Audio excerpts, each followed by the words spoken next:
We'll have our third scientific session now.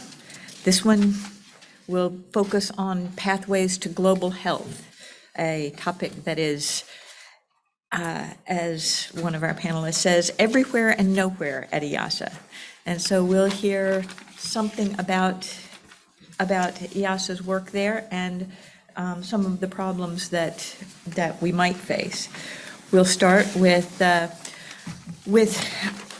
one of the very first YSSPers, Michael Stoto. He was YSSP 1977, and he is now at Georgetown University, and where he is a professor of public health. Thank you. So hello, everyone, and it's really a pleasure to be here. Thank you, Maggie. As Mark and Roger and I were talking about, exactly what happened back in those days is a little bit dim in everybody's memory, but it was great to be part of this activity. I think it was more like a prototype of the YSSP program in 77 and 70, around those years. So let me see. Does that advance the slides? What do I do to advance the slides? Green button. Okay, so what I'd like to do is talk about COVID as an example of taking a systems perspective to dealing with the global health program. So problem. So oftentimes when you pick up the paper, you'll read an article that says, well, how do I turn this thing on? It doesn't work? Okay. It says, what do I need to do to be safe? Is it safe to go to eat indoors or something like that? And I think that although that's kind of a natural question that individuals face, it really doesn't advance us in terms of solving the problem. And we really have to think about it from a population perspective.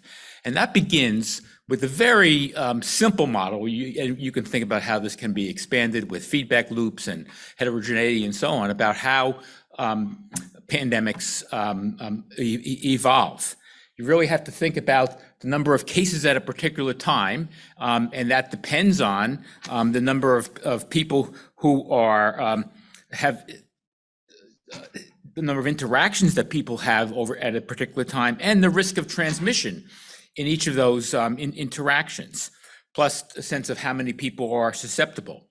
And putting those all together, the way that an epidemic grows exponentially is the combination of how many interactions we have and the likelihood of transmission on each of those interactions. The product of those two times a constant is what we hear about R, and we want that R to be less than 1 rather than greater than 1.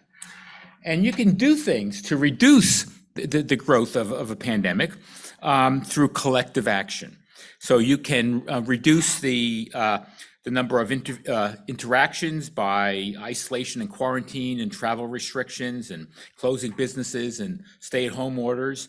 You can reduce the number of the likelihood of transmission on each of those events by masks and spacing and ventilation and vaccination. And also vaccination reduces the number of people susceptible and has its own impacts on the people who are vaccinated in terms of their likelihood of dying.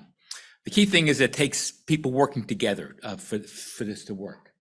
And another conceptual model that probably most of you have seen is developed by James Reason for safety in healthcare settings, and applied here in terms of his layered approach. That each of these things that we do is not perfectly protective, but put together, as long as the wholes don't line up, can be effective in reducing transmission over the long run, reducing the number of interactions and the risk of transmission per interaction. Again, here the key thing is that each of these strategies has benefits and consequences, both to the individual in terms of preventing one's own infection, but also consequences such as the loss of a job and so on, and to the community in terms of limiting the spread of the virus and lost businesses. And these things, of course, can be very complicated and go on. And Jessica's talk this morning gave one example of how This can be elaborated in the context of food, but we probably can come up with 50 or 100 different versions of this. But I think the key thing is that we need to constantly rebalance these strategies, depending on the context, depending on how the pandemic evolves, depending on how effective each of these things are, and what are the consequences. And we want to be able to minimize the consequences and maximize the effectiveness of these things. No strategy needs to be perfect or universal. Remember, the goal was reducing transmission, not perfect individual protection, but it has to be uniform. If all of the holes are in the lower right-hand corner of the slices of cheese, you're going to have continued transmission there. And that's really important because, you know, in this country, we're seeing the use of masks, the use of vaccine, other social restrictions are quite different in the Northeast than they are in the South. And that has a big impact on the number of cases that we're seeing, that aspect of heterogeneity. So this really takes a kind of a systems approach to think about this. And we have to recognize that managing these efforts requires public health and governance systems at the community level to provide disease surveillance, information about risk, situational awareness, and the kind of metrics that we use to make decisions. These are needed so that we can make trade-offs and hard choices and to manage the socioeconomic consequences of this. And that when we need to be able to coordinate and collaborate with public and private actors at the global, the national, the state, and the local levels to deal with this in a way, and these systems need to be adaptable, flexible, resilient, and have a degree of humility for this to work. And we also need, on top of this, the social capital that's required to achieve this kind of collective action. We need trust that everyone, including governments, are acting in good faith, and that we need leadership to pull all these things together. Some countries, some areas in the US have done well in this regard. Not all, of course. I'll be as positive as I can on that. So this also plays out at the global health, at the global level as well, where we need different kinds of systems. We need systems to detect outbreaks in one country that have an impact on others, to share information about that, to characterize the risks associated with it, and then the effectiveness of various kinds of interventions, travel, trade, personal interventions as well. We have a system called the International Health Regulations that governs the World Health Organization's activities in this area. The European Center for Disease Control and Disease Prevention and Control does a good job of doing this. I wish I could say the same for the US CDC in the last few years. And we need kind of a national system and state and local surveillance systems and metrics. Those systems exist. They don't always interface with one another and perform as effectively as they should. We also need systems that perform research and development and regulatory approval of things like tests and vaccines and antiviral medications and so on, and they allow us to evaluate the impact of non-pharmaceutical interventions, both the policies themselves and the behavior that follows from them on the number of cases and deaths and the social and economic consequences that come out of that. We need systems to deliver testing to individuals, personal protective equipment, vaccines and pharmaceuticals. A lot of this is logistics, including how do you go the last mile and get it to the people who actually need it? How do you set priorities among individuals when there are shortages of supplies, or among countries in terms of who gets the vaccines first and so on?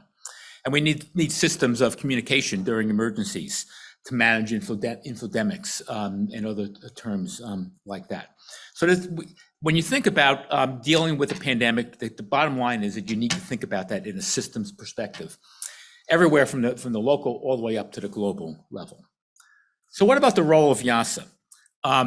we had an opportunity to talk last week with some of the people at IIASA who were doing this work, and I was really delighted to see the kind of activities that have been going on over the last couple of years in terms of research activities and publications and so on.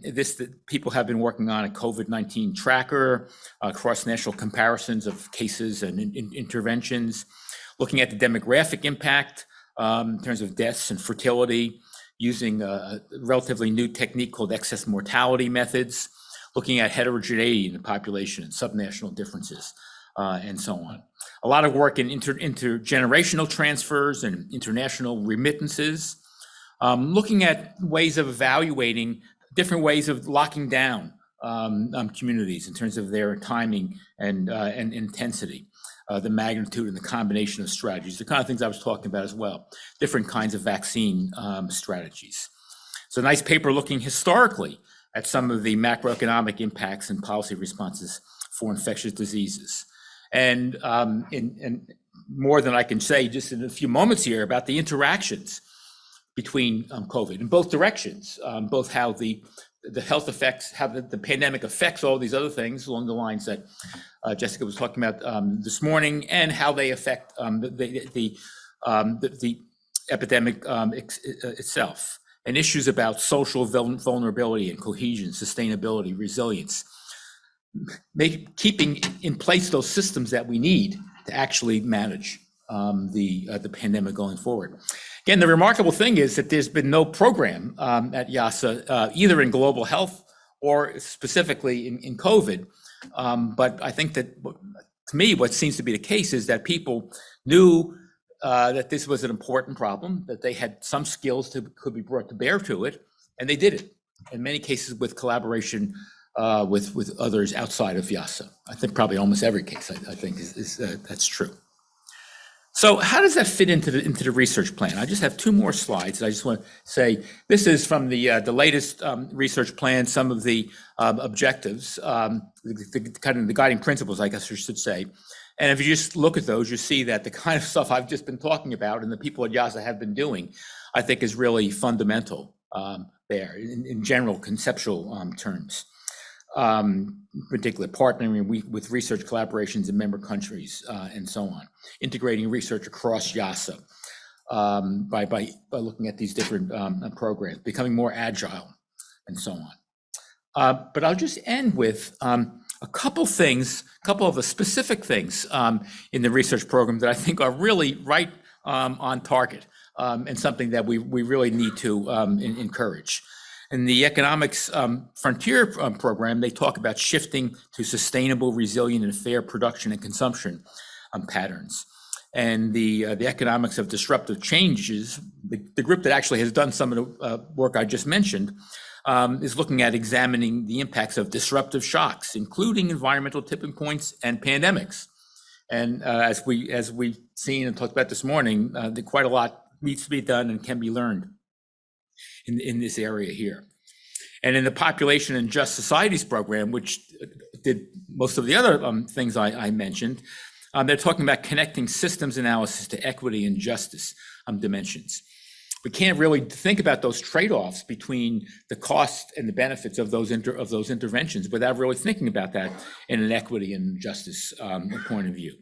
But also they're looking at, they want to look at understanding the impacts of socioeconomic inequities and homogeneity and values and norms. When I talked about all the holes of the Swiss cheese being concentrated in one quadrant, that really is fundamental there. There's work going on in demographic modeling and dealing with sparse data, which all of which were critical have been and still are critical with COVID. And issues about open access data and user-friendly web-based interactive tools for policymakers and civil societies. You know, right at the beginning of the outbreak, everybody, Johns Hopkins put up this website that everybody's been following. There's a lot of problems with those data, but they've been absolutely essential for people to have a sense of what's going on. And getting IIASA involved, using its skills in dealing with those databases, that kind of database, but doing it really well and in a way that informs decision-making is something I think where IIASA can make a real important contribution. Okay.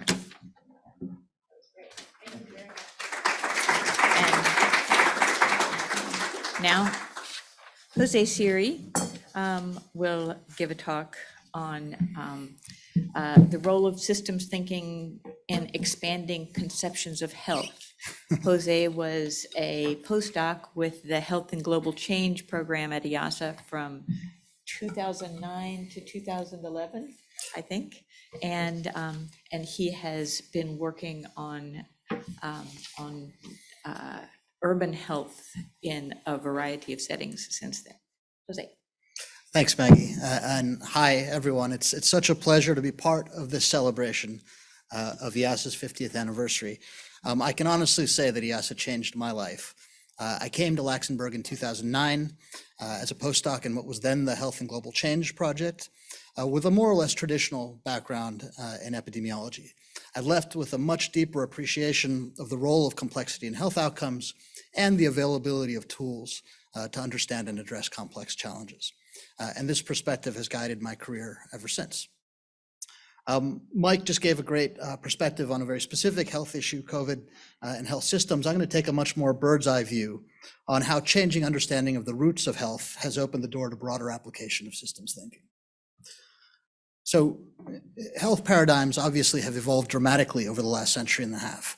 The first sort of hints of a global approach to health came in the late 19th century with tropical medicine, which mostly focused on protecting colonists and soldiers from infectious disease in overseas territories.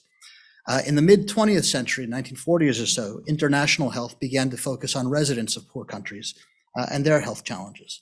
Still basically infectious diseases, but also now including maternal and child health, for example, sanitation. The field of global health really first emerged in the 1990s with an explicit recognition of shared transboundary issues, including topics now like pandemics, food security, and migration. And just now in the last decade, the new paradigm of planetary health recognizes that our health is inseparable from the functioning of the natural systems which enable and support it. There's a clear throughway here of increasing complexity, increasing thematic and epistemological breadth, and a growing recognition of distributed and shared responsibility. You see this also in the transition from a more biomedical approach to a recognition of the social determinants of health. And of course, all of this is reflected in the architecture of sustainable development. Whereas the Millennium Development Goals focused on the diseases of poverty and the other challenges in poor countries, the SDGs focus on basically everything, a dizzying breadth of issues in every nation. So with this growing recognition of the role of complexity has come an awareness that the traditional tools of health research are in some contexts, in many contexts, inadequate. Since my time at IIASA, even while I was at IIASA, I've worked in urban health, which is a particularly interesting case. Cities are humanity's most complex invention. And urban health outcomes depend not just on the health sector, so health systems, but on water, waste, sanitation, transport, spatial planning, green space, civil society, and so on and so forth. So understanding and addressing health issues in this context is a challenge both to traditional research, but also to governance. In the late 2000s, the International Science Council identified systems approaches as critical to urban health. This is their report, which I worked on while at IIASA. Today, virtually every urban health initiative recognizes the importance of a systems perspective, and we're seeing a surge in systems-informed methods and ways of working. One example is the rise of transdisciplinary research, which aims to stretch the boundaries of inquiry beyond science to incorporate perspectives and insights from other domains. In true TDR, non-academic partners are involved in problem definition, priority setting, monitoring, and implementation.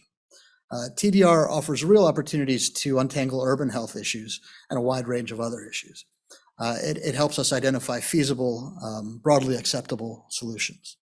I worked on an OECD report, which is here a few years ago, that offers advice for funders, research institutions, international organizations, and others on implementing TDR. Transdisciplinary approaches are increasingly part of cutting-edge research in urban and planetary health. Over the last 3 years, I was a science lead with the Wellcome Trust's Our Planet, Our Health planetary health priority area, which funded a whole range of these types of projects. On the left here, for example, you have the program theory from a type project called Complex Urban Systems for Sustainability and Health, or CUSH, which works directly with city governments to assess urban health needs, model potential actions, and design solutions. And in fact, IIASA's air pollution has contributed to CUSH. On the right, you have a schematic from a project called Revitalizing Informal Settlements and Their Environments, or RISE, which is a randomized control trial of a bespoke slum upgrading intervention designed in partnership with communities. We're also seeing a broader effort to develop systems models for urban health challenges, from simple causal loop diagrams to help decision makers visualize and communicate complex issues, to more formal systems dynamics and other modeling approaches on specific issues. These models here are from the same projects on the last slide. On the left, we have a model of waste management and health in Kisumu, Kenya, where the CUSH project is helping the city submit a major bid to the GCF, which will be transformational if it comes through. On the right is a new integrated model of human environmental connections in informal settlements from RISE that significantly expands on conventional water and sanitation exposure models. Another sign of the growing awareness of complexity in the space is the move toward integrated planning. So cities around the world are creating strategies that integrate health action across sectors, scales, and geographies, that address transboundary and jurisdictional issues, and that empower health authorities to act across sectors. For example, just one of many, many examples here on the left is Vancouver's multi-domain healthy city strategy. I could have put many different conceptual models there. These plans build on the growing evidence base for synergies and conflicts among specific health priorities. The panel on the right shows how urban health maps to the SDGs. And so many cities are trying to align their urban health agendas to this agenda as well. There's substantial high-level interest in enabling cities worldwide to adopt this kind of strategy. The World Bank and the World Health Organization are each working on advocacy and action frameworks for healthy cities, which explicitly recognize the importance of integration. So taking a step back, where are we now? The roots of systems thinking, we know, go back well before the origins of IIASA.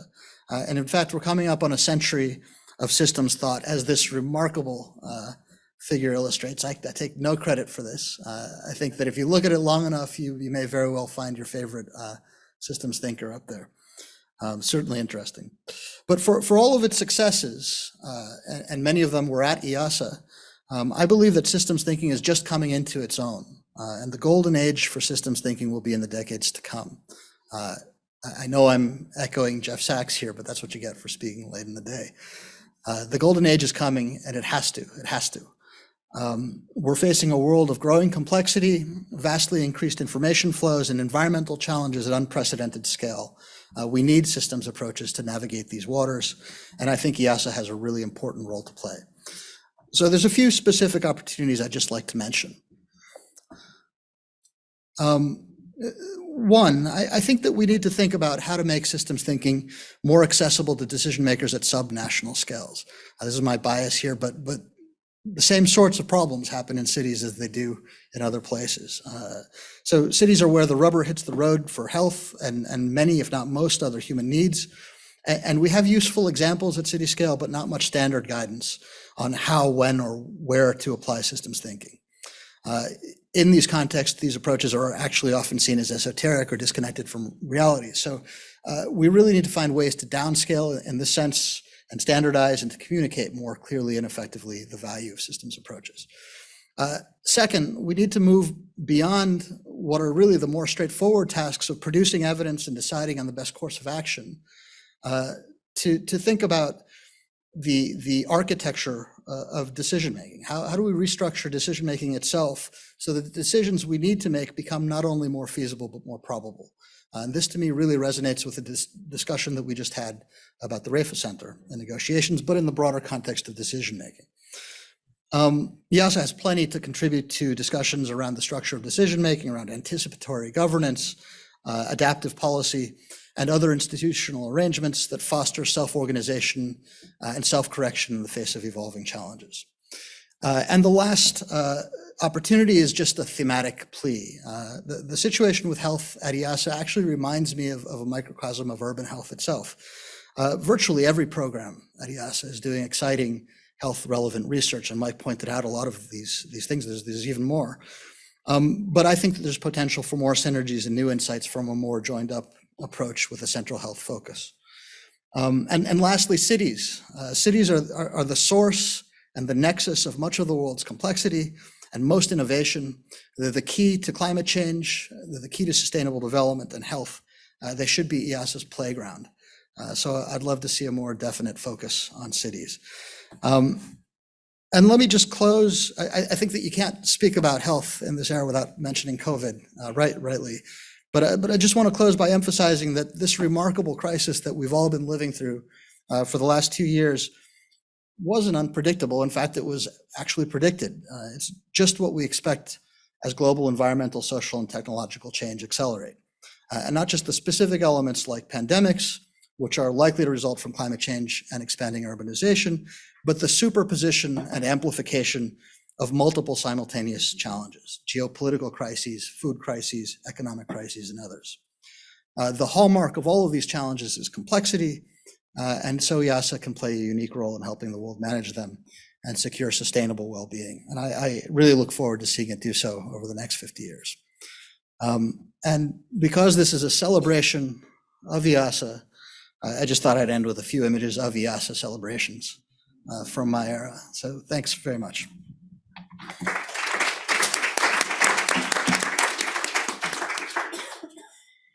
Thank you very much, and for that celebratory ending as well.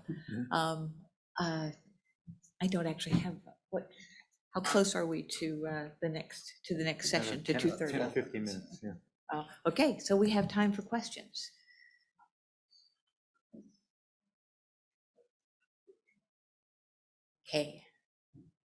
Okay, Brian?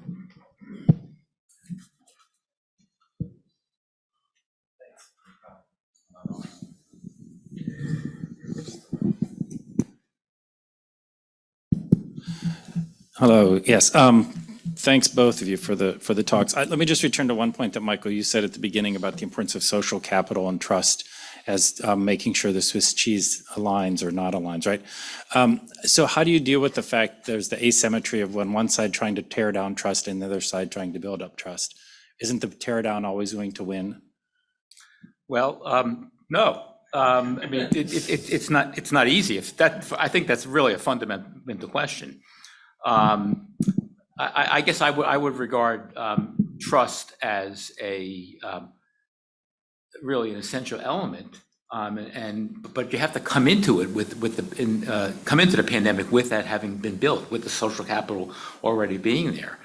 And I think that, if you look at countries like New Zealand, countries like Germany, at least at the beginning, they did a good job of that. I think if you look in Vermont, if you look at the place where I live in the island of Martha's Vineyard, there is trust there. And so, there's tensions for sure in all these places, but the trust overcame that. And I think that's what we need. But how would you build it up in the places that don't have it? Because they're getting messaged to tear it down. Yeah. Well, Repeat that question. yeah. Okay. So the question was, how would we build it up in the places that don't have it? And I think that's fundamentally a political question. We have to elect different people into office. But I think that we can, if we popularize this, if we make this point that trust really matters, that I think that could make, and again, starting at a local level, I think that's the kind of thing that can get people moving in the right direction. Can I just say, I mean, first of all, I think the observation that social capital is critical is absolutely one of the most important things that we can learn from all of this.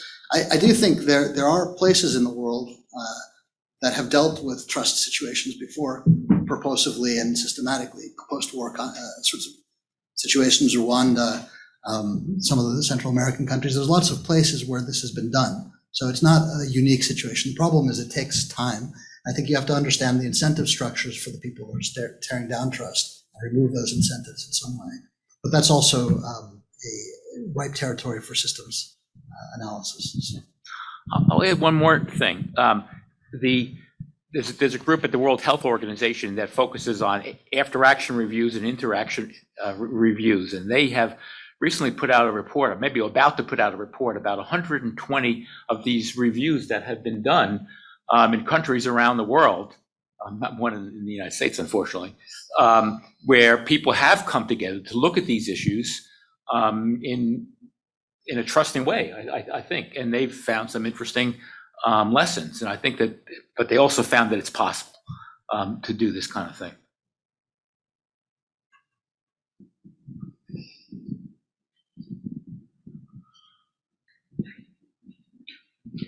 Can I add something to this conversation, if that's okay? Interesting work at IIASA at the moment. There's a project that focuses on building trust in science as a subcomponent of this conversation. But what they're doing is trying to tackle it using all the participatory processes that have gone on in various projects across IIASA, in different communities, different settings, different stakeholders, and analyzing those projects systematically about what have we learned about where have we managed to build trust and where have we failed and what the issues were. And so we're trying to learn about how to go about it. So just thought it's an interesting bit of feedback for you about this has become a really big issue. I'll have to go and look for you, Brian. I don't know. It's a couple of the youngsters. Okay. I'd lie to you if I told you it was. Okay, all right. I think that's really important. The whole idea about vaccine hesitancy and how that has spilled over into other childhood vaccines and into things like wearing masks and so on is really fundamentally an issue in trust in both science and the health agencies and governments. Is this on? Yeah. Jose, I was interested in your comment on transdisciplinary, and I was wondering if you could expand on what a vision might be for transdisciplinary work, bringing in other types of actors, whether you want to apply that question to cities or move beyond cities. Well, I mean, in general, there's a recognition that the knowledge that we're driving just from the academic community isn't all of the knowledge that we need to resolve these sorts of issues. So you need broad process of engagement to bring in the kind of knowledges that will let you address problems effectively. But transdisciplinary has other goals, right? It also establishes trust, which we've been just talking about. It provides for projects that are well suited to the needs of end users because they're involved in designing, that produce the sorts of solutions that are feasible and adoptable and will be adopted. So it has a lot of benefits over sort of the traditional way of working where you go into a community, you design something for them and then they don't use it because it doesn't actually meet their needs, right? Or even resolve the issues because you didn't have the right information. So that's sort of the idea behind it. I think that the application depends really on what sort of problem you're trying to resolve. But I actually recommend that report from OECD. It's quite interesting. So. Yeah, thank you. Jose, I also had a question. You mentioned a couple of the topics, the cities and then the global health aspects that it's kind of inward-looking question that you thought, yes, it was particularly well posed to tackle. How do you see, or how does anyone in the room see IIASA tackle those types of problems that are not specific to a specific program, but are kind of across programs at IIASA? I was a bit surprised during my time there that there wasn't sometimes a bit more communication across the different programs at IIASA. And so I was wondering if you both could comment on maybe also other people at IIASA on like what would be a process that would perhaps help enhance coordinations across programs on those kinds of cross-cutting topics. So I haven't been at IIASA for a while, and I was actually in the Health and Global Change Project when it disappeared, so maybe I'm not the right person as to how to make it happen. But I can say, I mean, I mentioned when I was talking that it reminds me of the situation in urban health, where you have people in planning, people in water, people in waste, everybody's doing health stuff. But if there's not a locus of authority for pulling that together, if there's not incentive structures, if there's not key performance indicators across the board, then won't work. Roger talked about the matrix system at RAND, which is probably designed to resolve some of those kinds of issues. So I think that could certainly be done at IIASA too, but it takes some level of central commitment to have a health function. What's more surprising to me is, and always has been surprising to me, is the lack of specific focus on cities at IIASA, because I think that really is, I mean, where else are you going to find complexity in the world other than cities, or at a higher level than that? So I just want to second the first point you made about there needs to be a locus. In addition to pulling together people at IIASA, it makes it easier to coordinate with people around the world at other institutions as well. So it doesn't have to be this matrix structure or something like that. I think makes sense, but it doesn't have to be doing all the work. But it has to be something there to coordinate it for it to be really effective.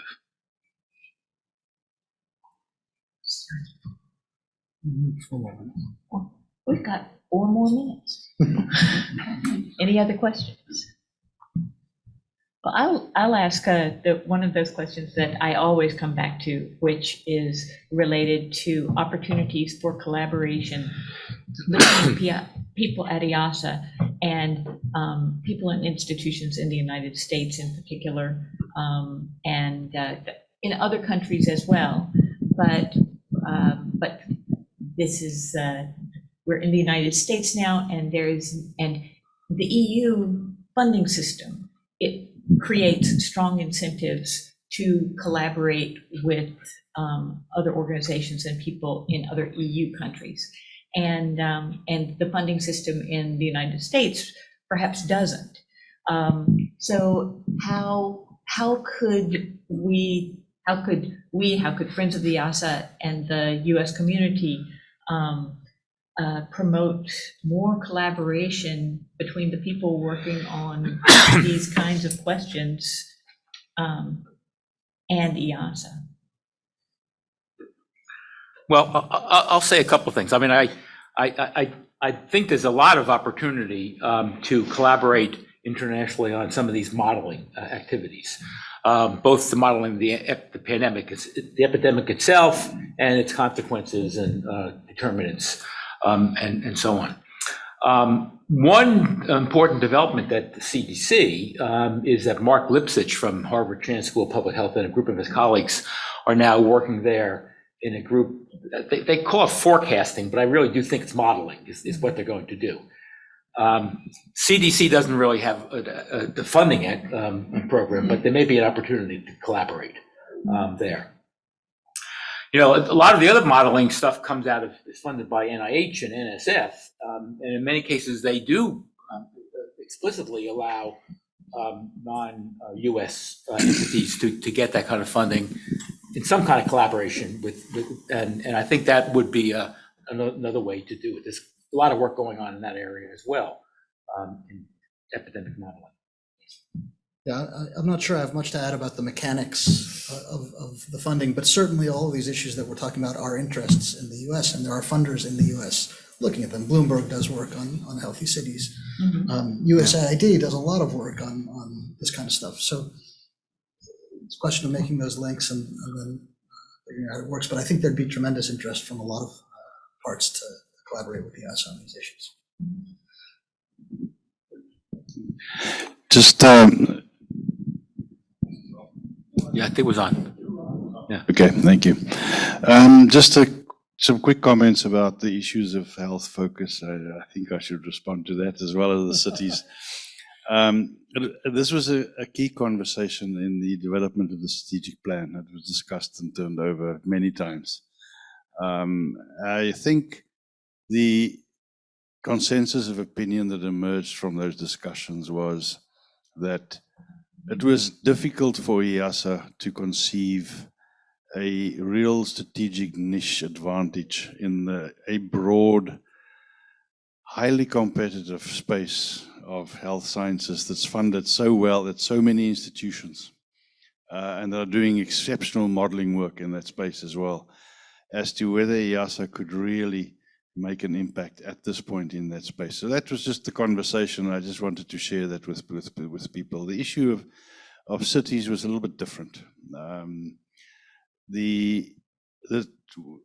There was a real push to get that on the agenda. I've been quite from a number of people sitting in this room, but I think it's really important. But I think that this is something that we said we want to see this develop over time. There are a number of our projects that are programs that are doing things that are city relevant. We think in the strategic initiative space is a space where maybe we want to inject some resources into the future. But I think we suggested that let's see this develop and see where we go. Again, particularly in the European context, there are a couple of institutions in Sweden, for instance, that are doing tremendous work in the city space. Olga and her teams, for instance, and so on. And we're still sussing it out, but we're aware of those issues, and you'll see them in the strategic plan. But they're certainly not at the stage where we're going to entrench them in programs or anything like that. The problem is, if anything, they may become a research group or something like that that's a little bit more fluid and a little bit more dynamic than the research programs that are a little bit more enduring as far as the institution structure is concerned.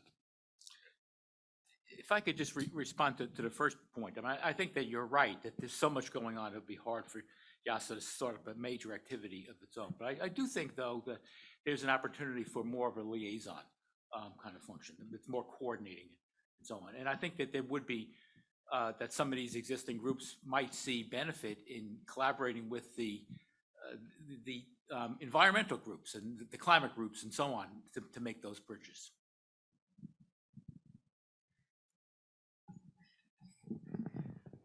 Okay, thank you again to both of our speakers. Thanks for the questions.